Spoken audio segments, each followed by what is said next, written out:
fairly quiet in here, so. Yeah.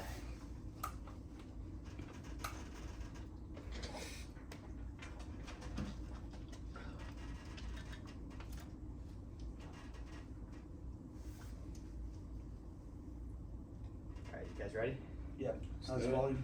Good. Yeah, it's good. Can you get all this or no? Can you hear me? Can you speak again? Can you hear me? Yeah, I can. I just need to. Faintly? Ooh, you guys hear that? Yeah, we heard Sorry. Okay.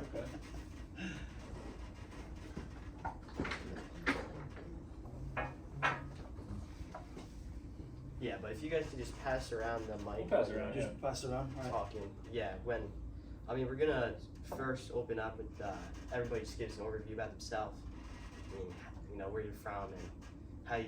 We're gonna get into like how you two came to America, and then and then everybody's time at FC Monmouth. I guess we could just go on the line how you started with FC Monmouth, what you've done, maybe your favorite memories, which we will ask about that, and then. Get Yeah, nervous, so- baby. He has a So good yeah, one. start. We'll start go thinking this about way that. down. You start, then Debut jump goal. Um, Favorite Like I memory? said, when you scored your debut. Yeah. How can that not be your favorite memory? What about like youth stuff? No, keep it on the adult stuff. Yeah? Talk about the youth stuff next time. How I started with FC Monmouth? No, that's what you Give you a phone call. Yeah, that's okay? what you're gonna add. Yeah. That's what you'll get to, like how you came to. You're And, first. No, no way. Hey, I ain't going first. Let him go first. and then just a okay. preview for this season. So. And Just for so you know, Reese, just so like- you know, all three of us came here from another country. Oh really? You're from Italy too? Yeah. Okay, I didn't. You don't have an accent, so I didn't know. Okay. Put one on. Put one on. For I the couldn't video. find too much information, It's, but yeah. It's okay. It's okay. I'm just kidding. When did Don't, you move honestly, here? I don't want to answer that question. They can answer. No, Yeah, you when'd do. you move here? When you were I younger? was like 5 years old. Oh, so yeah. Yeah, you could mention that too, and then just obviously like Mention. I'd imagine you're part of a family that loves That's soccer. That's so part of your. why Yeah, you that's do part of your soccer you go to my, stuff. you go to your dad goes to my dad's pizzeria all the time. Andy's Pizzeria. your dad owns Andy's. Yeah, my dad's Joe. Well, dude, I wish I knew that. I love it. My brother worked there. Is he Who's your brother? Billy Daly? He was, Oh yeah, I know Billy. He's a delivery guy. Yeah, I know can't Billy. believe you own. Wow. I know What Billy. town do you live in? What? What town are you We from? live in Manalapan. Okay. Yeah. Yeah, I know. Manny's the guy. But Yeah, he's my Manny's favorite. the You know the Funkhausers? What? Yeah. Yeah, that guy is Nuts. huge. Yeah. Yeah. And then the best players you played with / against. So I mean, get thinking. I think I've sent all this to you guys, or Yeah. James did. And then yeah, just whatever in between to talk about. So yeah, just gotta get recording. If you think you're not talking over there, you're talking. Oh, I'll You're just talk. sitting there all quiet right now. I'm letting Lucas will Chris talk. cook. This will be the quiet corner over there. No, there's no quiet corners. So I'm being nervous, Reese. All right. Just talking about football. Just that's it. Yeah, just talking about football. That's all it is. That's all it is. Finally get the recognition you deserve, please. Should have taken a public speaking class before this. All right, you guys good? Yep, Good. all good. Okay. What is going on, everybody? Welcome back to the third episode of the FC Monmouth podcast. I'm Chris Daly, joined here. I'm a Lucas Francis. He's Lucas Francis, joined here by Lucas Francis and the three coaches here for FC Monmouth, minus Seamus. But we are honored to have the coaches in real life on the show today. So thank you guys all for coming, and two former players as well. So without further ado, if you guys could just give a little introduction on yourselves, who you are, and just tell us a bit about yourself. I'm John Killick, head coach. I'm from Teesside, England. Most people can relate to Middlesbrough, Newcastle, or Sunderland. I've been here 23 years. Maybe anything else other than that? Yeah, I mean, no, I think that was perfect. And now, Pio, you just maybe get the mic, and it's a little awkward because you only have two mics. My name is Pio Sciano Amarello. I'm from Naples, Italy. Came here when I was about 5 years old, and that's pretty much it. So far, I'm 25 years old and looking for a good season ahead with FC Monmouth. Nice, Reese. The captain. My name's Reese, entering my third year now with FC Monmouth. Come from Wigan, England. Yeah, similar to PR, I'm excited to get going, see what it's all about. Yeah, well, I'm excited for the season, and of course to see you guys all back here with the club. So just without further ado, you all mentioned you're not none of you guys are from America. So I guess we can start with Reese and go down in the line here. But when did you come to the United States to play soccer for GCU, and I guess how did that opportunity come about?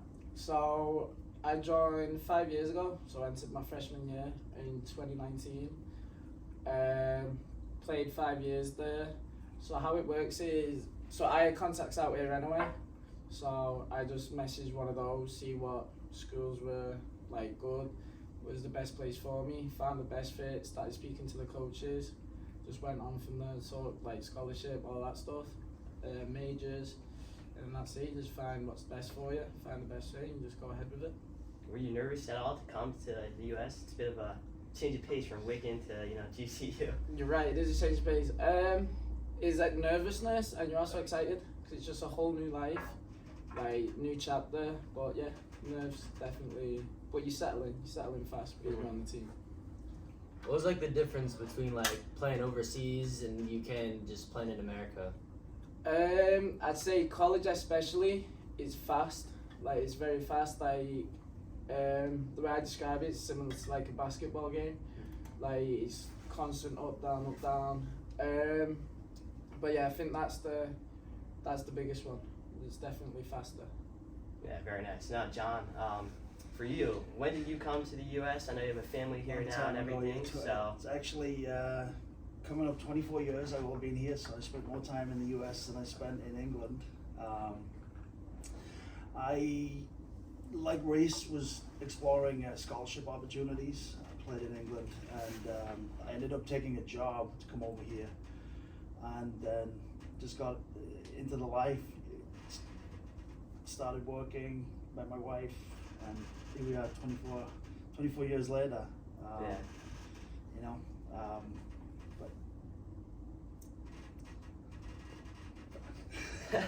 Well, how about this? Did you ever think that, I mean, when you came, 24 years ago, you mentioned, did you ever think that it would be to where it is now? You would still be here so many years later? That's a good question. I mean, I was 19, but just turned 20. I didn't have any thought of what I was doing when I was 21, 22, never mind where we are now. But you come here and you're interested in football and soccer, and life just takes you where you're supposed to go, and I'm very happy where we are now. And I went away from football for about 15 years, and then I came back into it with FC Monmouth, and that's 5 years ago now. So Yeah. Very nice. And now, P.O., for you, you mentioned, I mean, you're a bit younger when you moved here.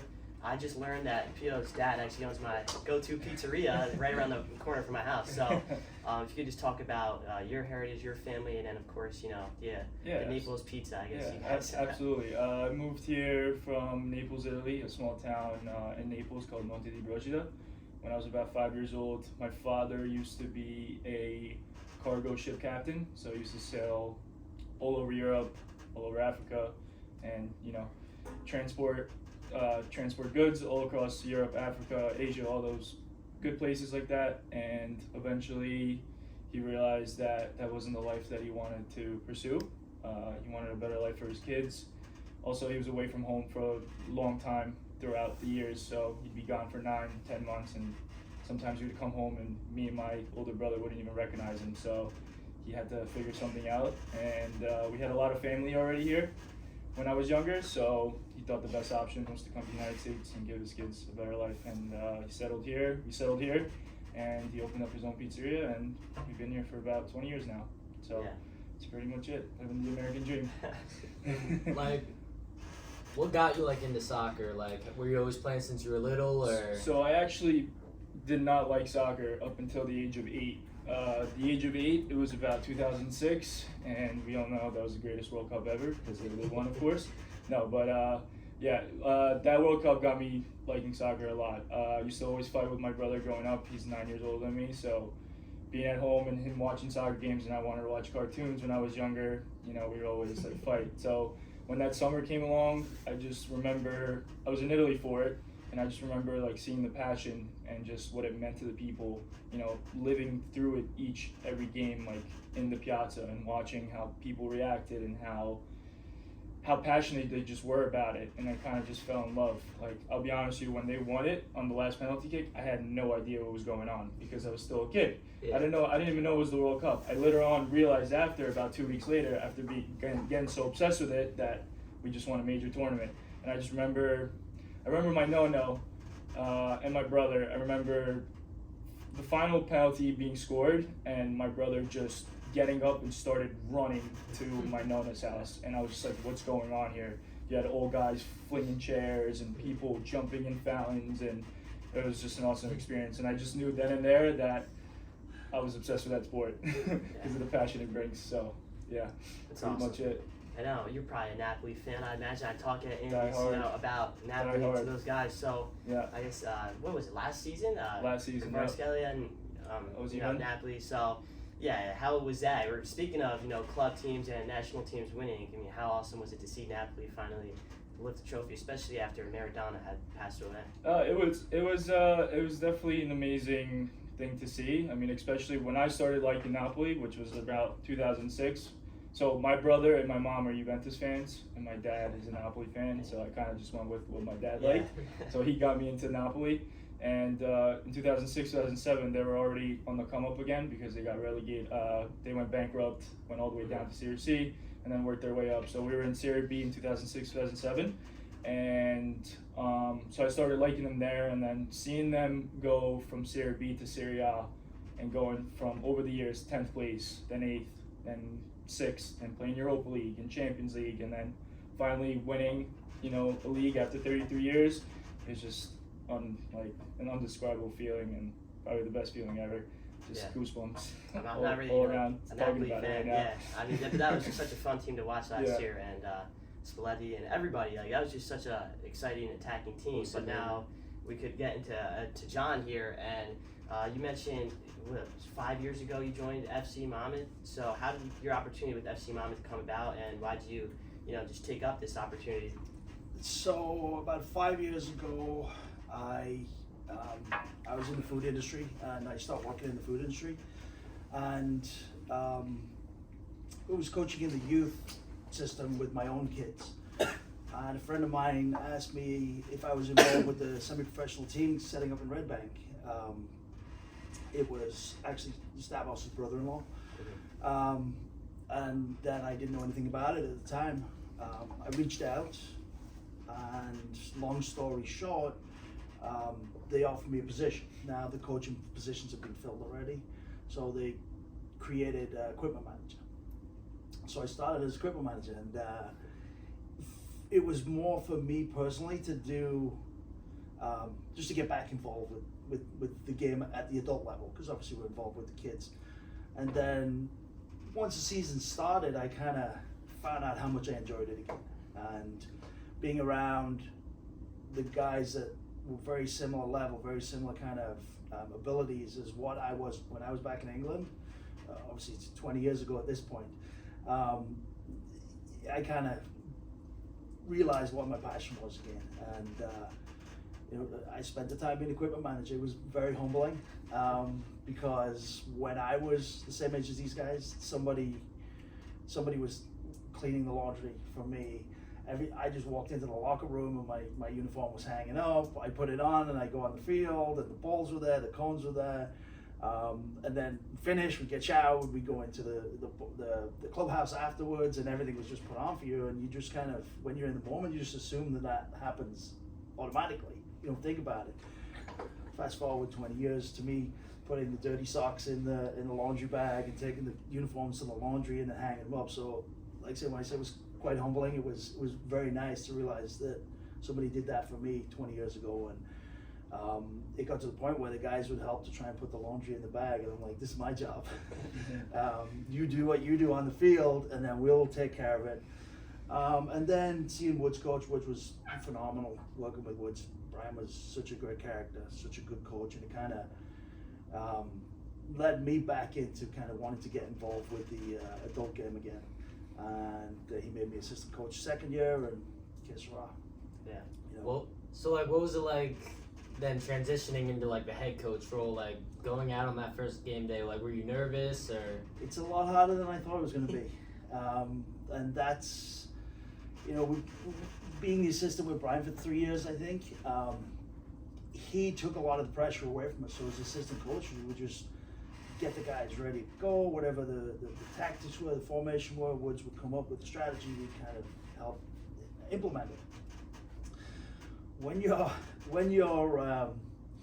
you're steering the ship, it's a whole different level of stress, and I think because we want to take it on to us, you know, head coach are responsible for everything. That you're the one that they look at. You're the one that carries the record. You know, I think we had 5 ties, I think, and that's like, I remember that. The guys who got 5 ties that season, the players, they don't remember it in 5-10 years. But so you're taking all that responsibility onto yourself, and that was something that was very different. And you know, last year I started to learn how to balance it, and this year hopefully we'll put more in the win column. But it's you know, everything's easy with success. But it was stressful the first year. First year in charge, first year in adult, like being at the head of the adult soccer, and yeah, it was. I remember trying to get that first win, and it just wouldn't come. And we were winning, and then we'd make a mistake, and we'd end up with a tie, or we'd make a mistake, and we'd end up with a bad call or whatever. And, you know, I remember getting that first win. I think we only had 1 win that season, but it was just I kind think it of was the last home game of the season or something. Yeah, and it was just kind of, but that was like a major kind of lift off my shoulders, and then I started to enjoy it a little bit more. And the longer that non-winning streak went, the tighter and tighter it got. So that was a big relief for me personally. And then obviously, second season we were.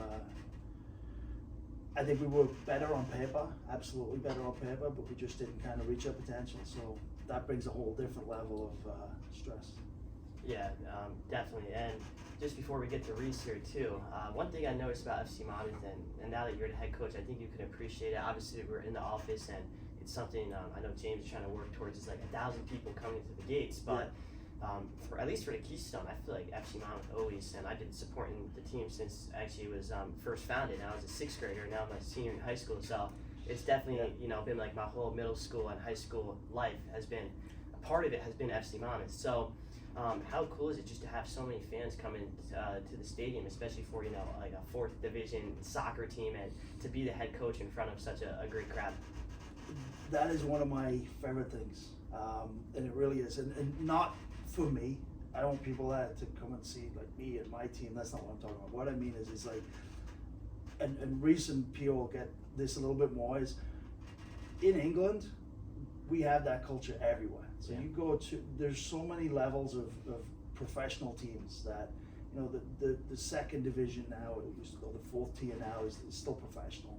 They're pulling 6, 7, 8, 9,000 people, and you know there's 10 of them teams within a 30-mile radius, if you will.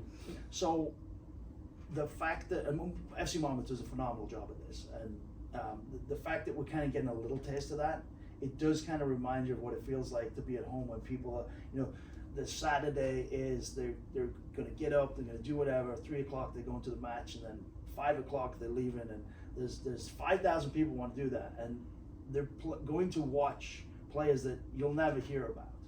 These are professional players that they're not on ESPN, they're not on Sky, but these are professional players, and that's what they do. And there's that whole little kind of culture. I think we have a subculture here, and I think FC Monmouth is kind of tapping into that, and we are creating that amongst us, and the people who are involved kind of get that feeling, and they enjoy it. You know, Chris, sixth grade, you know, and look forward to the season. You know, the stuff that goes off the field, what you guys are doing, it helps create that little culture that we want as soccer fans. That's kind of, I'll be a little controversial, it's suppressed by the other sports in this country, but it does give you that good feeling that we want, and you know, so that's what like really I like, you know, and it's emphasized when I think it's just me. The away teams come to us and the players walk off the field and they're like, we want to play here every week. We don't do this, you know. We go to Hush, we go to even the likes of Motown and have a great team, but they're not providing the experience that we have. The players that we have come back because they love playing in front of people. People coming to watch you do what you want to do is phenomenal. You know, it makes it's a very good feel-good factor. And it's not only the players and the coaches that are providing that. It's you guys, it's James, it's all the people that came with the ride, you know, the interns, the owners, they're creating this kind of jazz around us, and you know, we get to reap the benefits because we're right in the middle of it on Saturdays, but it's infectious as well. So that's definitely tip my hat to everybody who does that. Yeah, and I think the closest thing we have, at least, I always watch like Copa 90 and all these YouTube channels about where you guys are from, pretty much, about all the lower league teams. I'd say it's like the Blue Claws and baseball growing up, but you know, for me, like, I like baseball. I watched the Yankees yesterday, but it's a boring sport in my opinion. You know, I find it pretty slow, and I can appreciate baseball and like the talent because I actually worked for the Blue Claws as a bat boy, and like, I mean, these guys are, you know, some great athletes. Like, there's no doubt about it, but you know, as a soccer fan, I want to see more like soccer teams, and there's a lot in the USL League 2 and now the NPSL, which is cool to see. But for Reese, I know it's been a while since you talked, so I'm going to give you the mic, and if you could just talk about your last couple years at Georgian Court, how it's been treating you, and then how you got introduced to FC Monmouth as a player. And I know it's a loaded question, but why are you kind of stepping away from being a player and becoming a coach now for this season? So Georgian Court, so the 5 years there, definitely fun. Like, enjoyed my time there. Yeah, it was definitely something new, like you said, coming there 19, different country, different chapter, like you learn a lot straight away. Especially being a freshman, you're in the locker room with 23, 24-year-olds, like you have to grow up fast. So yeah, you put in a spot where it's time to grow up. What was the next part? Oh yeah, I mean, how were you introduced to FC Monmouth, and then why are you, you know, you were a captain and great player, but why are you kind of stepping away to become a coach as well? So got introduced 2 years ago, wasn't it? Yeah, 2 years ago, by one of the assistant coaches back then. He just mentioned to us that I was actually on holiday in Miami at the time. He gave me a call saying there's a tryout for FC Monmouth. Didn't know anything about it. Went down, loved it. That's when I met John, P.O., all of them lot. And straight away I was like, yeah, I want to be a part of it. Since then, played the first season. That was another learning curve, like completely different, say, style to the college style. That was more of a slower, you know what I mean? And then second year we started getting into the groove of it, like started to understand it more. And then this year we're expecting big things this year. The part about stepping back as a player, so just in the fall, like playing Georgian Court, snapped my collarbone. So I was still going through the rehab there, and I have conversations with John. It's just one of those, like, is it worth the risk of rushing back into it, doing it again? And it's one of those, like, coaching I've always had like interest in coaching, started doing the youth stuff. It's one of those that I want to start getting more hours in now with the adult stuff, start to make some mistakes, hopefully not costly ones, but make some mistakes in there. Start to find my feet with the adults game. It's something I do have a big interest in. So the season obviously hasn't started yet, but like, what's the transition been like from like player to coach now? So we had the tryouts. Tryouts was one of those where it was like, I have to take a step back. Like, see, the boys are playing. It's one of those that I'd love to get involved, but it's one of those that I can't. Like, I've got a new responsibility. I've got a new role. And it's just remaining professional. You know what I mean? Like having that sense of responsibility where, like, I'd love to have a laugh and a joke, but now I'm a member of staff. Like, I've got to do things properly. And it's just having that new responsibility. Yeah, and speaking of that, a lot of players are coming back, so I mean, I know they know you as a friend, right? They know you as a teammate, but now, how is it that they know you as a coach? Do you think, you know, how hard is that for you in that process? Because I'm sure it's definitely a difficult one to navigate. I mean, yeah, it'll be difficult, but the thing is, like, they understand the new role. They understand, like, my passion in coaching. And it's one of those, like, we all have the same goal. We all want to win, and it's one of those, like, we either jump on the same bus, like we all go and win, or we have like the outliers, if you know what I mean. But they understand like what we're doing, like from the goal. So I don't think it'll be too much of a. And just for all you guys now, we're gonna go down the line. This is kind of like the question everybody was talking about before, though. And Pio, I guess we can wait for you for last so you can think about it some more. But what's been your favorite moment with FC Monmouth? I was actually just looking back at my own like announcing highlights, and it was when you like chipped the keeper. I'm like, I forgot Reese scored that goal. So I know you've had a lot of great times and great memories. So what's your, if you had to choose number one? That goal was up there. But I'd say the one which comes to my head straight away is the Philly Union game. Like at the end with all the kids, like the atmosphere, it was just a good day. You know what I mean? Like it was an horrible match to play in. Like just sat back, we had to defend, but Park the bus. yeah, not the bus. But no, that day was good. Mm-hmm. Like yeah. Yeah, John. I was going to say the same one. Obviously, the Union, I'll bring something else, but the Union was, it was a phenomenal experience. That was our biggest attendance, I think. It was a great day, down to 10 men, super dramatic. 1-0 against, obviously, the development squad of Philadelphia Union. But to put it different, like a different spin on it, the championship game against Motown, that was the second best. The first best was actually the win against Westchester. On the road, underdogs. We were not supposed to beat Westchester that year. And we were just talking about it before you guys came in, and Woodsy's kind of post-game interview summed it up.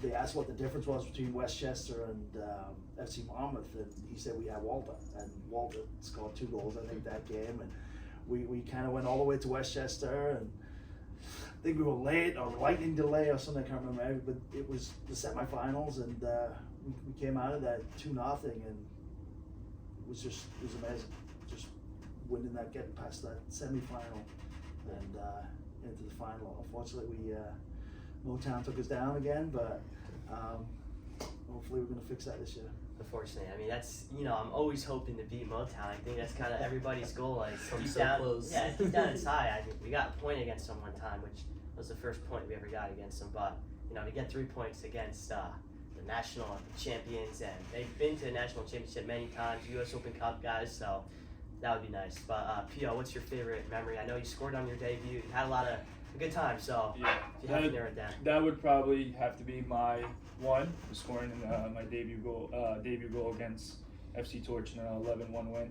The game where Walter Calderon scored, I think 5, So, maybe 5, 6, something like that. I think he still But counts, yeah, so. no, overall that would have to be my greatest memory, and also playing along those guys that season was just practicing and being around that team was. It felt like a professional environment. I mean, you had the likes of Pizzamenti, Nigro, Walter, Miguel Alves. All those guys just came. Majority of them went to Monmouth, and they just brought like a professionalism to practices and games and the locker room. So sharing, a locker room with them was just an amazing experience as a player. So like now, like what are you guys looking forward to this season? Like we just talked about the past, but like now this upcoming spring, you got any like predictions or what you hope is gonna happen? To make playoffs, definitely that's the number one goal, and to reach as far as possible this year. I think we have a very good team on paper, but now we have to show it on the field. So, yeah. Are you guys excited for like one specific match, or is one match you guys are looking forward to more than any of the other ones? Every single one would be my answer, but one match that I'm really excited to play against is probably against the Jackson Lions, just because I know majority of them. I know the owner Mike, I know Brad, I know Connor Hansen, the assistant coach, also the other assistant Tara. So it's gonna be a great experience to share a field as opponents and compete. Yeah, I actually just saw Connor the other day. I forget where it was, and I was like, "Yeah, you guys are losing this year." But no, he's a good guy, and Yeah, it's absolutely. always nice to play against those guys and hopefully beat them. John, now what are you looking forward for this year? It's a couple of different things. Actually, the guys probably don't know a lot what's going on off the field. Like I said, I talked about off the field earlier. I'm not going to let the cat out of the bag, but James has got some great ideas for like the theme nights and stuff like that. I'll give a promotion to his golf outing. Okay, I know a lot of the guys are looking forward to the golf outing. So on the field, just getting started. Game one is always the best because you've got that, just all that. You're just waiting to get going, and as soon as it get going, it's kind of like it's real. You know, the stages for me, the first stage is the tryout. Then once the tryout happens, it's like, all right, I need another fix. I need something. Then so it's the first day of practice. And the first day of practice comes, and it's kind of like, I need more, and then the first game goes, and then depending on how that goes, it's either going one way or the other. But first game of the season is always kind of exciting for me. I know you just mentioned the golf outing, but out of you three, who do you think is like the best golfer? You? Yeah, Reese, I think he's got the most free time. I mean, I have 3 kids plus a job. I don't have time to get out there. Soccer, golf. I'll take my You can have chances. that one. I'll take my If chances too on the soccer If golf. Connor's around, I want to rematch. I swear he was cheating. Yeah, and just to divert for a quick second, we actually talked about Connor in our first episode, I believe. I mean, it's really cool. Like, he's doing his own podcast. I'm sure you guys have seen that, and it's pretty awesome to see a guy from playing in Red Bank at the Count Basie Field now all of a sudden have the FA Cup run. So how cool is it for you as a coach to say like, yeah, I coached that guy just this past summer now? It's phenomenal. He's there. doing great, and he told when he told me he was going to England for a tryout, and it was great to hear that, because that's what we want. We want these people to kind of get out of our nest and go and expand, and live and see, and what I said to Connor was, if it's 6 months or if it's 8 months or if it's a year of playing soccer in England professionally, you can never take that away from you. Hopefully he does the right thing and this, that, and the other, and we see him on TV every week, but that doesn't happen for everybody. But just getting that experience, even if it was 1 month, 2 months, like I said, a year, you play professionally in another country. It's such a great experience. So good luck to him, and his ankle is he's recovering from his ankle surgery. I shoot him messages every so often just to kind of wish him luck, but hopefully we see him playing again soon. Yeah, it's awesome. And now, Reese, just to go back to the other question we're asking the guys, so what are you looking forward to the most this season? Similar to what John said, just getting going. Like he mentioned the tryouts. Like from tryouts to the first game, like you just have this excitement. Like we have conversations about plans we've got, all that stuff, and it just makes you more and more excited about it, and just getting going, getting the first result in. Like it's going to be good. I'm excited for it. Yeah, awesome. And now, actually, I saw this on Connor's podcast. I kind of stole it, but a lot of people do this. But who is the best player you guys individually have each played with and or against? With,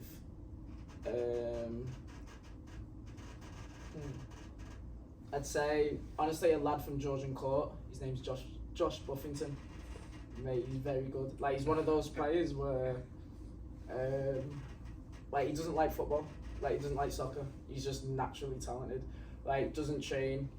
Like very rarely trains. I remember one pre-season where he was sitting on the side and I was going, why are you not training? He said, I'm sunburnt.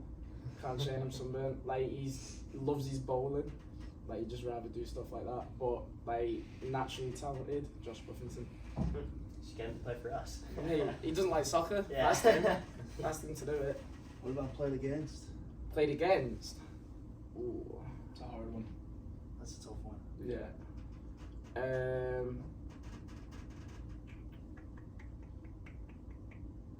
Played against Greenwood before, Mason Greenwood.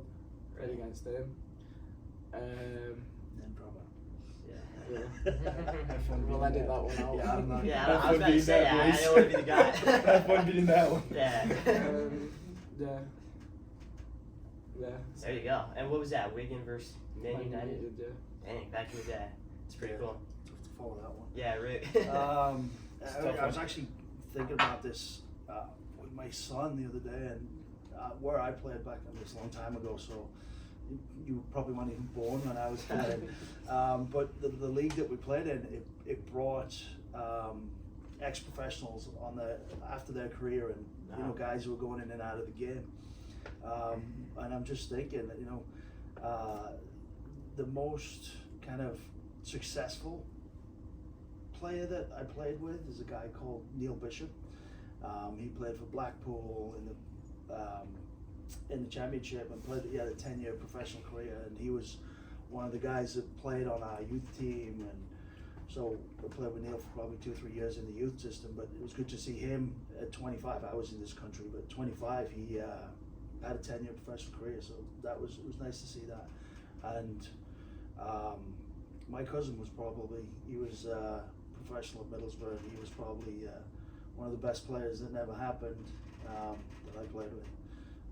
But there's just so many, and Reese will back us up on this. We play with hundreds and hundreds of players, go up against hundreds and hundreds of players, you know. And like Reese said, he played against Mason Greenwood in the youth system. There could have been another 10 professionals that nobody knows about playing in the championship that were on that team. And there's guys that miss the boat, guys that should have been there and don't get there. And Reese, it's kind of a difficult question. And I played against. I couldn't tell you who the best player I played against. There's so many ex-professionals playing in the Northern League at the time, released from Newcastle, Sunderland, and but it's a tough question. I'm gonna keep thinking about that one and get back to you later in the season. Yeah.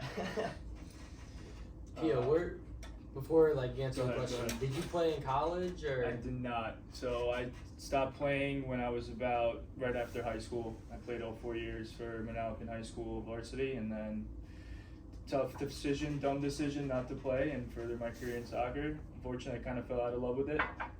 It happens, I guess. I wish I didn't, but can't regret anything in life. So everything also happens for a reason. Best player I've played with, I'm gonna shout him out. He's in Spain right now. It'd probably have to be Ersin Jerbeshi, one of our former players. I mean, the kid is incredible. I mean, just watching him, the way he moves, he makes you look better. I mean, you just ping him a pass and then he does the rest. So probably have to go with him. Against, I'd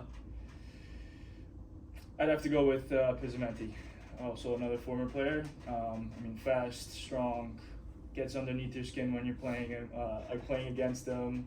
You know, we'll tug your shirt, we'll say some words to you, great in the air. So against, it'd have to be him. He was actually a soccer trainer of mine back when I was a kid. And Yep. I remember he would always say, unlucky, unlucky. And I'm like, not everything's unlucky. I mean, Yeah. sometimes it's just poor, you know? Like, Yeah. It's just terrible. But, Yeah. he was a good guy. And then I remember him playing for us and against us with Jackson, because there was 1 year before Jackson joined, and you were probably there when Yep. the That was the partnership happened. Yep. So That was the season. that was a good season, because you guys mentioned, I'm surprised you guys didn't say Walter, because he was phenomenal. And you mentioned those stories about him, and I mean, he was really unreal for FC Monmouth back in the day. But there's definitely been a lot of great players to come to our doors, and hopefully, you know, one of them, a hidden gem, is going to come through this year. And Always does. yeah, and then just for kind of to wrap up here, though, but why do you guys love FC Monmouth, and what just keeps you coming back year by year? I know we touched on this a little bit, but if you can just, you know, maybe summarize it. Yeah, I mean, like you said, it reminds me of why I started playing, why I started coaching. You know, we get that, you know, the off the field stuff, the on the field stuff. It's in us. We're always gonna do that. But it's kind of, you know, FC Monmouth is it's all the external stuff. It's the podcasts. It's the, you know, the events,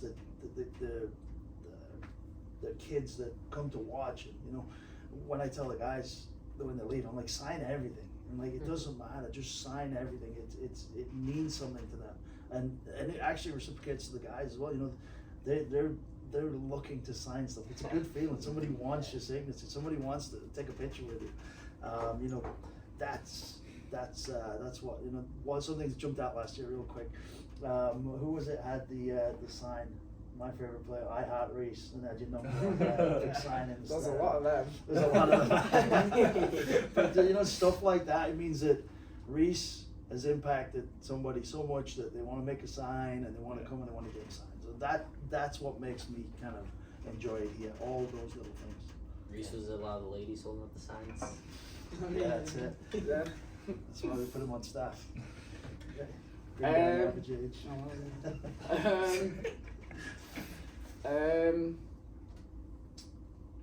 I forgot. What was the question? Just why do you love FC Monmouth and what keeps you coming back year by year? The buzz, like the boys, like the sessions, like it's just fun to be around. Like the environment's good, you learn, you develop, and yeah, the environment, like you compete in good competition, even in the practices, like the competition's very good. But yeah, I think the main thing is the environment that comes from the fans, it comes from the staff, the players, chairman, like overall, like the club's just fun to be in around. I'd definitely say that. I know we already did like your favorite memory, but like what's your favorite memory from like just like a random practice session, someone said something or did something? I don't think we can say that on camera. Yeah. You can't say There's it. so many. I mean, Yeah, it's so especially many. that first year of fun was kind of like creating The main those. thing, wasn't it? I mean, we played football, dodgeball, soccer, tennis. We've done penny tag. We've done all piggyback races. You know, it's to get that. That's a tough one. But I like dodgeball when we had everybody. You had to get the pennies off the corner. We that whipped was the a fun dodgeballs at them. So and it was like an agility thing, and it was. Stuff like that is fun, but Yeah. that's why the guys come back, because we make it that way, you know. Yeah, I'd say that. That's Like the little fun games. I'd definitely say that's what good. Like he said, that's what makes us come back. Like you have your college season, serious. Like don't get me wrong, like this is a serious place as well, but we have that fun element in it too. You know what I'm trying to say? Well, I'd definitely say that. Yeah, I think it's actually, I was asked this question too for me. Like, I just wrapped up my senior year of high school and I'm not playing in college, so they were like, "Oh, what's your favorite memory?" And I mean, I ended up mentioning the game because I don't want to be that loser that says all the practices, but no, like it was definitely just for me at least in 4 years, you know, just playing every day after school with my best friends. I don't think anything will ever really beat that, and I made my best friends like freshman year, sophomore year on the fields there, so.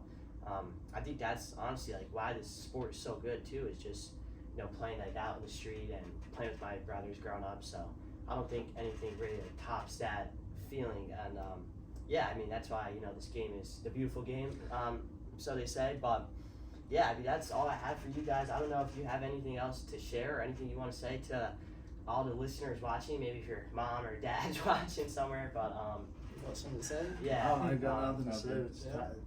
This is awesome. Nothing. But yeah, I mean, again, thank you so much for coming on, and to everybody, you plugged the golf outing. James does want us to say the golf outing. We'll put the picture right here, so make sure to go buy your bid for the golf outing. And again, fellas, thank you so much for coming on. Lucas, thanks for joining today. And then yeah, but without further ado, make sure to follow along FC Monmouth throughout the season at We Are Monmouth on social media. Get your tickets, fcmonmouth.com/tickets. And just make sure to stay in tune with everything going on at the club. So thank you for watching. Make sure you join the 7 through 2. Make sure to join 7 through 2. But without further ado, everybody, have a good one. So Thank Awesome. you. Yeah. Beautiful, guys. thank you. It was awesome. Oh yeah, that was perfect. It's good. Yeah. It's a good story to say. We sounded like Beckham. That's the plan. I